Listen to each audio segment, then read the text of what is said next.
হাদিসের মধ্যে আসছে কোন ব্যক্তি যখন আল্লাহর কাছে দোয়া করে তখন আল্লাহ পাক রব্বুল আলামিন তার যদি কোনো পেরেশানি থাকে, তার কোনো ঋণ থাকে, এই ব্যাপারেও যদি আল্লাহকে বলে, যদি কায় মনোবাক্যে বলে, ইনশাল্লাহ তার পেরেশানি, তার ঋণ সহ যা বলবে আল্লাহকে, আল্লাহ তার ওই পেরেশানি থেকে তাকে হেফাজত করবেন।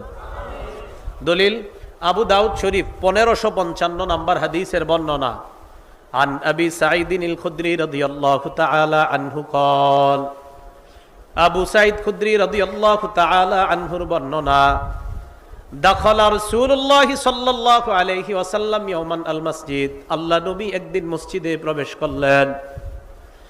নবীজি মসজিদে প্রবেশ করার পর ফাইদা হুয়া বিরাজুলিম মিনাল আনসার ইউকালু লাহু আবু উমামা রাদিয়াল্লাহু তাআলা আন, হঠাৎ আল্লাহ নবী দেখলেন নবীর সাহাবা আবু উমামা রাদিয়াল্লাহু তাআলা আন মসজিদে বসা।